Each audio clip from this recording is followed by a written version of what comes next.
Welcome to BI money. Bitcoin और crypto currency market दोबारा से रिकवर करने की कोशिश कर रही है। और अगर हम बिटकॉइन को देखते हैं तो ऐसा लगेगा कि पिछले 10-15 दिनों के अंदर कुछ हुआ ही नहीं, क्योंकि वही अपने प्राइस पे $1,06,000 के ऊपर। और जो एक इसका इम्पॉर्टेंट सिग्नल है जिसको ये मेंटेन कर रहा था काफ़ी टाइम से, जो था ये 50 डे मूविंग एवरेज की बात करते हैं, ये जो ग्रीन लाइन दिख रही है, उसके बाद थोड़ा सा छिटका था एक कॉन्फ्लिक्ट की वजह से, लेकिन अभी दोबारा से रिकवर करके और 21 डे मूविंग एवरेज के ऊपर भी क्लोज करके अब यहाँ से एक नए हाई के लिए ट्राई कर रहा है। तो यहाँ पे बिटकॉइन मार्केट थोड़ी, क्रिप्टो करेंसी मार्केट थोड़ी रिकवर करते देखने को मिल रही है। तो यहाँ पे अब आगे क्या लगता है और क्या बड़ी न्यूज़ निकल के आ रही हैं और क्यों मार्केट रिकवर कर रही है, ये सारी बातें इस वीडियो के अंदर आपको बताने वाला हूँ। लेकिन अच्छी बात क्या है, ऑल्ट कॉइन्स बहुत अच्छे खासे अभी भी रेट पे हैं, डिप के अंदर है। तो उन पे अगर थोड़ा फोकस कर लिया जाए या थोड़ा सा रिस्क को संभाल के किया जाए तो यहाँ पे एक अपॉर्चुनिटी लगती है। क्योंकि अगर बिटकॉइन की डोमिनेंस को देखते हैं तो अपने ऑल टाइम हाई पर है। और ऑल टाइम हाई में अभी की बात जो है पिछले 4 साल की ऑल टाइम हाई की, ऑल टाइम हाई तो इसका 70-75 के आसपास भी गया हुआ है। लेकिन अगर देखते हैं 2021 जनवरी से आज का लेवल अगर कंसीडर करते हैं तो ऑलमोस्ट वही है। तो पिछले 4 साल में ऐसा कभी नहीं हुआ कि इस लेवल पे ये आया हो।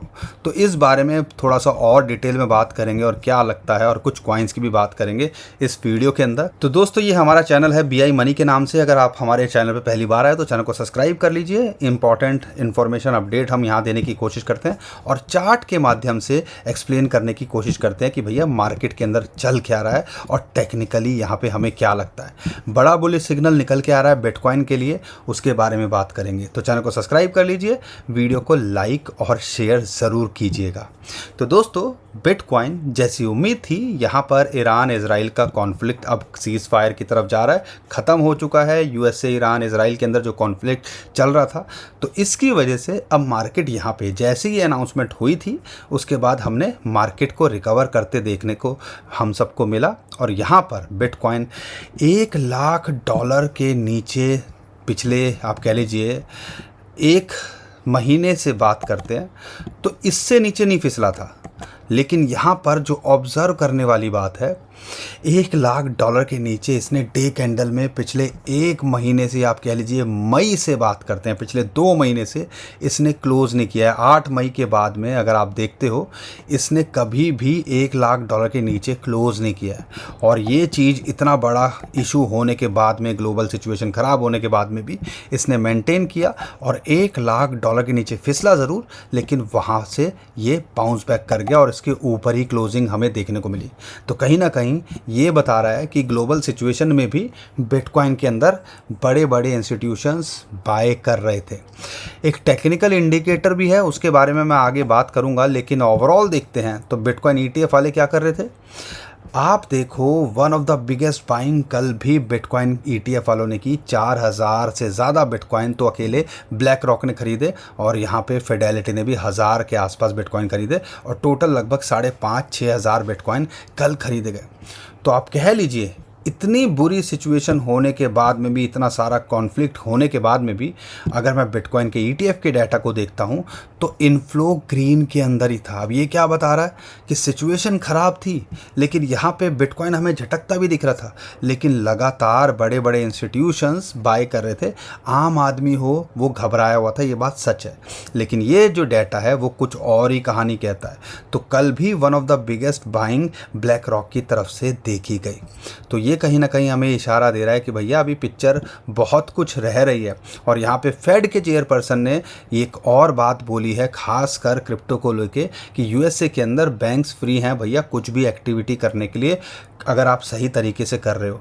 तो यहाँ पे ये भी एक बड़ा सिग्नल निकल के आया। और यहाँ पे रॉबिनहुड के जो CEO हैं उनका कहना है कि भैया क्रिप्टो रिप्लेस करने जा रही है और रिप्लेस कर सकती है ट्रेडिशनल फाइनेंस को।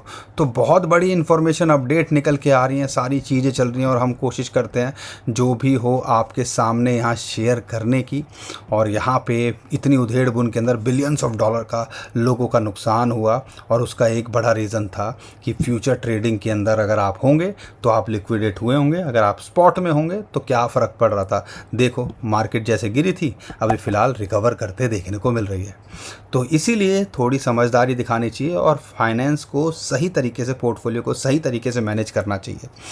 यहाँ पर अब बिटकॉइन का लगता है तो क्या लगता है, तो अब आपको अगर थोड़ा सा समझदारी दिखानी है या आपको लग रहा है तो आपको बता दूं, एक ब्रेकआउट सा देखने को तो मिल रहा है।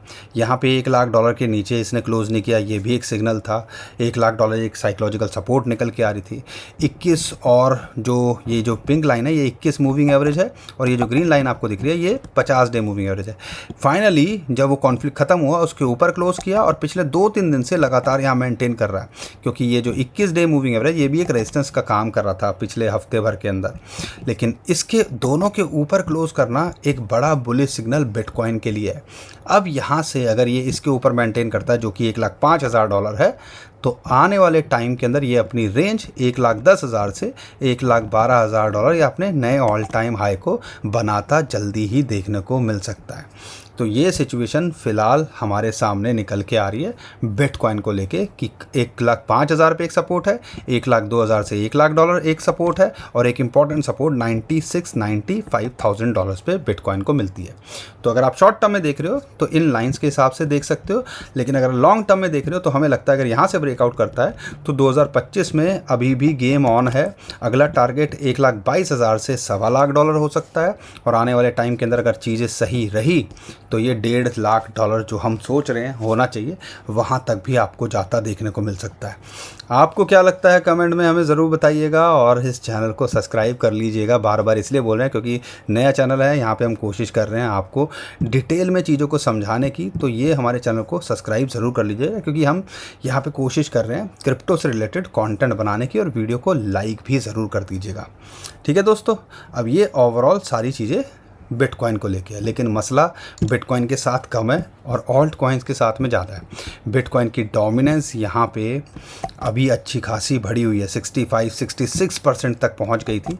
लेकिन अभी मार्केट जब सिचुएशन जो है सुधर रही है तो हमें उम्मीद लगती है कि ये भी यहाँ आने वाले टाइम के अंदर जल्दी ही गिरते देखने को मिल सकती है। और अगर ये गिरेगी तो इसका मतलब ये है कि आने वाले टाइम के अंदर हमें ऑल्ट सीज़न या एक ऑल्ट कॉइन के अंदर रिकवरी देखने को मिल सकती है। क्योंकि अगर आप देखोगे बिटकॉइन यहाँ पर ऑलमोस्ट $1,00,000 से $1,05,000 गया, लेकिन कई ऑल्ट कॉइन्स 15-15, 20-20% जो है बढ़ गए। जिस हिसाब से गिरे थे उस हिसाब से उनकी रिकवरी भी देखने को मिली। तो जब बुल मार्केट के अंदर हम होंगे तो जिस हिसाब से बिटकॉइन बढ़ेगा, यहाँ से 50% बढ़ जाएगा, 100% बढ़ जाएगा, तो कई कॉइन्स आपको मल्टीपल टाइम रिटर्न देते देखने को मिल सकते हैं। बस वही चीज़ हमने अभी फ़िलहाल देखनी है।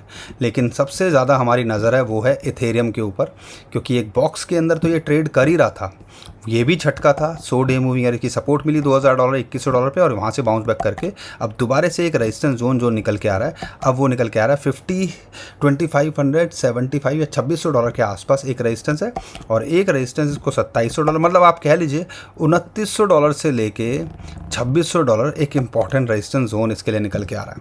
तो इसके लिए इतना आसान नहीं होगा। जब ये इसको ब्रेकआउट करेगा तो हमें लगता है $3,300, और जब तक यहाँ पर ये मेंटेन कर रहा है जो फिबोनाची की रेशियो है, ये देखो 0.382 जो कि लगभग $2,400 पे आती है, तो नथिंग टू वरी। और एक इम्पॉर्टेंट सपोर्ट इसको यहाँ पे $2,100 पे मिलती है। तो इन दो लेवल्स पे हमने नज़र रखनी है। लेकिन हम चाहते हैं अगर ऑल सीज़न आए तो बिटकॉइन के साथ में इथेरियम का बढ़ना भी बहुत ज़रूरी है, तो इस पर भी नज़र बना के रखिएगा। बाकी रही XRP की बात, XRP $130-125 के आसपास आया था, एक इम्पॉर्टेंट सपोर्ट थी। अभी एक रेजिस्टेंस ये फेस कर रहा है 100 और 21 डे मूविंग, अगर इसके पार करता है तो 160 से लेके $170 इसके शॉर्ट टू मिड टर्म में टारगेट हो सकते हैं। अगर मैं बात करता हूँ सोल को लेके, सोल का उम्मीद है कि यहाँ पर आने वाले टाइम के अंदर ये जो है आपको आने वाले टाइम में इसका ETF आता देखने को मिल सकता है जुलाई के अंदर। अगर ऐसा होता है तो ये जो है आने वाले टाइम के अंदर आपको ऑल टाइम हाई भी छूता देखने को मिल सकता है, उसके पार भी जाता देखने को मिल सकता है। XRP की बात करते हैं, $2 की रेंज में आया था और अभी भी उसी लेवल के आसपास है। कुछ ज़्यादा खास इसके अंदर पंप हमें नहीं देखने को मिला। शॉर्ट टू मिड टर्म में ये 2.5 से $2.6 का पोटेंशियल रखता है, लेकिन लॉन्ग टर्म में ये भी अपने हाई को छूने का पोटेंशियल $3-3.5 पे जाने का पोटेंशियल रखता है। एडीए एक बाइंग रेंज में अभी भी है। दो लेवल पे हमने इसके बारे में बात की थी, अगर आधे डॉलर पे आए या $0.6 के नीचे मिले, दो अपॉर्चुनिटी हैं, तो इस पर फोकस किया जा सकता है। शॉर्ट टू मिड टर्म में 0.7 से लेके $8 तक, $0.8 80 सेंट्स तक जा सकता है, लेकिन ये भी पूरा पोटेंशियल रखता है दिसंबर के कम से कम हाई जो $1 से ऊपर था उसको छूने का या उसके पार जाने का। बाकी बहुत सारे कॉइन्स हैं जिन पे आप फोकस कर सकते हो, उसमें से एक गाला है। गाला भी एक बाइंग रेंज के अंदर है, यहाँ से ये पंप करता है शॉर्ट टू मिड टर्म में तो डबल का पोटेंशियल रखता है।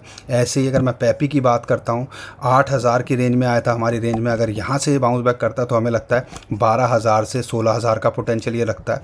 साथ के साथ में अगर मैं बात करता हूँ नियर प्रोटोकॉल की, $2 के आसपास अभी भी मिल रहा है, पूरा पोटेंशियल रखता है आने वाले टाइम के अंदर, ये भी $3.5-4 जाने का और $8 तक का पोटेंशियल लॉन्ग टर्म में ये रखता है, उसके ऊपर जाने का भी पोटेंशियल रखता है। सुई की बात करते हैं, $3 के नीचे अभी भी ये मिल रहा है और यहाँ पे ये भी पोटेंशियल रखता है। अगर लॉन्ग टर्म के हिसाब से देख रहे हो तो पूरा आने वाले टाइम के अंदर ये भी आपको अच्छा करता देखने को मिल सकता है। तो बहुत सारे कॉइन्स हैं, डिप के अंदर हैं, जो हर कैटेगरी के अगर कुछ कॉइन्स को भी आप चूज़ कर लोगे तो उम्मीद है वो आपको कुछ ना कुछ आपको अच्छा करके दे सकते हैं। तो इसीलिए कह रहे हैं, तो यहाँ पर हर कैटेगरी का बड़ा कॉइन अगर आपको फोकस करने को मिल जाए तो उस पे फोकस करना चाहिए और यहाँ पे एक अच्छा पोर्टफोलियो डाइवर्सिफाई करके आपको बनाने की कोशिश करनी चाहिए। बाकी दोस्तों, हम कोई फाइनेंशियल एडवाइज़र नहीं है, हम कोशिश करते हैं जो भी इन्फॉर्मेशन अपडेट हो आपके सामने लाने की, तो अपने फाइनेंशियल एडवाइज़र से ज़रूर पूछिएगा कुछ भी करने से पहले। अभी के लिए टेक केयर, बाय बाय।